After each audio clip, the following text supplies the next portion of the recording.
and welcome once again to Drive-In. I suppose really I should say good morning, because it is morning. In fact, it's crack of dawn as far as I'm concerned.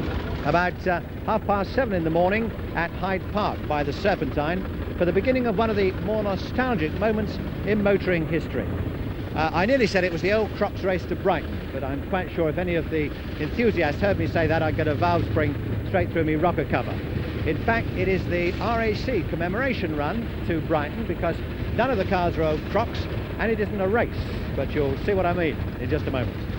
Now, what else have we got on the programme for you this week? Well, we're going to take a look at holiday homes on four wheels, in other words, motor caravans. But first, let's study the mystique that lies behind today, which has affectionately become known as the Brighton Run. It was that year when the law was changed to allow a motor vehicle to proceed along the highway without the necessity of a man walking in front carrying a red flag. To celebrate the occasion, the run from London to Brighton was organised, and just before the start, a red flag was ceremoniously torn to shreds. Well, today, remnants of that same red flag is present in the library at the headquarters of the RAC in Pall Mall. On that first run in 1896, there were 39 starters and just 14 finishers, though history records one or two dark hints about one of the entrants who, it was rumoured, put his car on the train to Brighton, unloaded it, hastily smothered it in mud and said he'd just arrived. That sort of thing, of course, doesn't go on these days. Perish the thought. These days, there are many more would-be entrants than either the RAC or the police could possibly cope with. About 270 cars will chug their way via the Serpentine, across Westminster Bridge, down through Croydon, Gatwick, and finally, hopefully, to Brighton. And there are only two conditions. The cars must reach Brighton by 4 p.m, and they mustn't exceed an average speed of 20 miles an hour. Well, that may sound simple enough, even for these venerable vehicles. And in fact, if you get to Brighton by 4 o'clock, you get the award of a medal. But for the past 22 runs, it's given Mr. B.W. Garrett in his 1896 Lutzman an insoluble problem. Richard Hudson Evans went to find out why. Mr. Garrett, I understand the cars had 22 attempts to get to Brighton, is that so? That's perfectly correct. Although I haven't driven it for the 22 attempts, this is now my third attempt. The previous owner, Mr. Philip Fotheringham Parker, he got it there 17 times of those 22. But he didn't, in fact, get there sufficiently early, I would have said, to get a medal, because it's so terribly slow that you can't get there. You can certainly get to the pylons by 4 o'clock, but those last 7 miles with one rather large hill make it very, very difficult to get there in time. It's quite a struggle. It's a great fun, and it is a tremendous struggle. Why do you do it then? It's my hobby, and I like driving something that's difficult to drive, and there's a sense of achievement if we get there. I had a 1904 Imperial, and we used to get to Brighton by 12:30 with it, and it was no fun at all. But with this beast, it's really great fun, the challenge to sort of try and get there. Any chance the RAC will alter the system and allow a greater time allowance? I think they'll be kind to me, they usually are. But 4 o'clock is the deadline, and if you can't get there by 4, you won't get a medal. But to say, I'm only trying to get to the pylons. And with a cruising speed of just 8 miles an hour, Brighton is a very long way away. Now, I shall be following the entrance down in this very beautiful lady here, a 1914 Rolls-Royce Silver Ghost, one that became known as the London to Edinburgh, after one of them had driven all the way from London up to Edinburgh in top gear, just to show what a flexible motor car it was. And I'll tell you something else, this beautiful lady could do exactly the same thing today. Unfortunately, she can't go in for the actual run itself because she's too young. Any entrant for the London to Brighton has to have been built before December the 31st, 1904, and even then the numbers are picked out of a hat. So this lady is 10 years too young, but it doesn't put the owner off, Mr. Tom Lightwood, and in fact, Richard's going to have a chat with him to find out more about the car. Meanwhile, we'll get underway. So, William, if you're absolutely ready, harden the springs, take her up to 40, and off we go.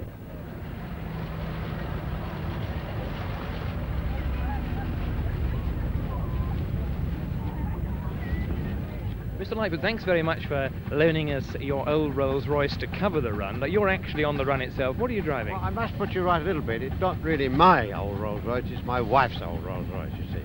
What are you driving yourself on the run? I'm driving a Mercedes, the 1902 Mercedes. That's quite rare, is it? Yes, it's the oldest Mercedes still running in the world. I understand that you have probably more cars or more old cars at home than bedrooms in the house. Oh, I'm sure that, yes. We've got 2 bedrooms and a garage. 9-car garage. 9-car garage and a carport and a concreted backyard. Mrs. Lightwood, the thing that surprises me is that people aren't all, particularly the ladies, aren't dressed up in Genevieve costume, all the fancy hats and so on. Well, have you ever tried going to Brighton on an open motor car with no hood, no cover? You'd just freeze to death, so you've got to wear something, you know, like a sewage inspector that's comfortable and warm. What makes people go in for this London to Brighton run every year? They come from all over the world. Well, I'm awfully sorry to have to admit this, but this is a form of madness, you see. And my wife and I, God bless her, we're a little bit mad. And I don't know what to do about it, but I enjoy being mad, so what the hell? Oh, what lark's-pipped lad it is, purring across Westminster Bridge and onto the dark hinterland of Croydon and all points south. Of course, I mentioned earlier that around 270 cars will start the run, but of course, not all of them will arrive in Brighton. The fallibility of machines being what it is, this year's sponsors of the run, Castrol, themselves celebrating their 75th anniversary, have set up a halfway house near Gatwick, thank heavens. They're offering sustenance for man and machine, with the accent on machine, because as you can imagine, keeping vehicles of this age in perfect order is not a task to be undertaken lightly. If anything major does break, then it can be months before the luckless owner even locates a spare, much less makes it fit. Well, there's no doubt this is perhaps the most stylish way of getting to Brighton these days, but I have to admit there are warmer and more comfortable ways. In the drive-in motor caravan, for instance, for very far from being the poor relations on the roads, motor caravans are becoming increasingly popular, being fully capable of keeping up with today's traffic and convincingly disposing of the Brighton veterans. But I must say, you get a marvellous view of everything from up here, plus an enormous helping of very fresh air. Meanwhile, rounding Hyde Park Corner, the rest of the 270-strong contingent of veterans are still setting forth on their hardy annual adventure. And there go the Lightwoods with their splendid Mercedes, in 1902 the absolute ultimate. Then from the same year, J. Schofield's single-cylinder 8-horsepower Renault from the days of the brothers, Marcel, Louis and Ferdinand Renault. All the way from Denmark, Baron Rabin Levetzau's 1900 French de Coville. New Orleans light car once made at the turn of the century in Twickenham, driven by its owner G.S. Saunders. While steaming along goes P.J. Newen's Toledo's Steamer, one of the many light American steam cars of the time. This is the curious-looking Riley Tri-Car from the Coventry Museum and Art Gallery. Thornycroft today is associated with heavy trucks and marine engines, but they also used to make cars like this, the 20-horsepower model. This is R.W. Andrews Benz, made by Carl Benz of Mannheim, belt-driven, only 4.5 horsepower and just 1 cylinder. Just 53 miles, but 70 years later, an eccentric mecca for the world's old car enthusiasts. The goal for the converted, like the Lightfoots, and that's to get past the vital pylons and down into Brighton by 4. And here we are, in Brighton, arriving in some considerable style, the pinnacle of achievement for every owner of a veteran car. One such man who must be delighted is Mr. G.R. Howard, who was driven to Brighton in a 1904 Franklin. But the last 50-odd miles are nothing compared with the distance he and his co-driver, John Adamick, have travelled to take part in the run. Mr. Howard, how many miles have you travelled to get to Brighton today? Well, as I said a little earlier, 57 from London, I believe, but about 9,000 until before then from Burbank, California. Did you bring your family with you? Oh yes, my daughter Bonnie and her husband, who was the driver today, and my wife Mary, who both of whom have participated in many old car events with us. Bonnie has been riding in old cars since she was a couple of years old. What is this the first time you've been on the Brighton Run? No, this is the second year. We were fortunate last year. We were able to leave the car in the Cheddar Museum on display. They kindly stored it for us, so it gave us the opportunity to come back and use it again this year. Do you have anything like this in the States? No, we have many what we call tours. We have rallies and old car events, but we don't have anything that rivals the Brighton Run. Mr. Colling, you're something of a veteran on this. How many rallies have you done so far? This is my 8th run to London Brighton. And you had all your family with you in the car? I've taken my daughter, Jean Amis, with me this time for the first time. She's always been the first one to let other people go. So this time I insisted that she came along. Mrs. Colling comes down to Brighton, meets us here on the Marine Parade. That can't be bad. Mrs. Amis, is it you've been standing back because you wanted everybody else to have a turn, or you just didn't want to go before? Oh no, I've supported each year on Westminster Bridge and given them a grand cheer on the way down. How have you enjoyed this year?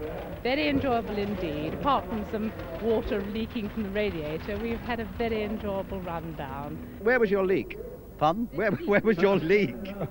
Oh, that was on the radiator tank, actually.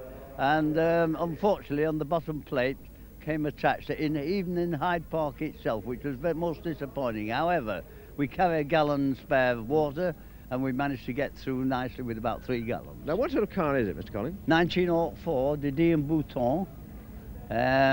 It was, let me see, it's been in the Brighton one, I should think, before my 8th run. It's been in about 10 times altogether, 10 runs. And whereabouts in that massive, beautiful brass pipework was the leak? Underneath the water tank carrier. Oh, yeah, I can see it leaking there now. That's you can. Oh, well, you'll have it mended for next year, I hope. I hope so, sincerely, and I hope we don't have another one. Another veteran enthusiast is son of Colling. I've just been talking to your father, Garth. When did you get the bug for being a veteran car enthusiast? About 6 years ago. I've been on 3 or 4 with him, and this is my second time with my own car. When did you buy who did you buy the car from? From Harold Webb here, and he had it for 6 or 7 years previous to that. Harold, you travelled in the car today, didn't you? That's right, yes. Weren't you a little worried, having sold it to Garth, that it all wasn't going to go well?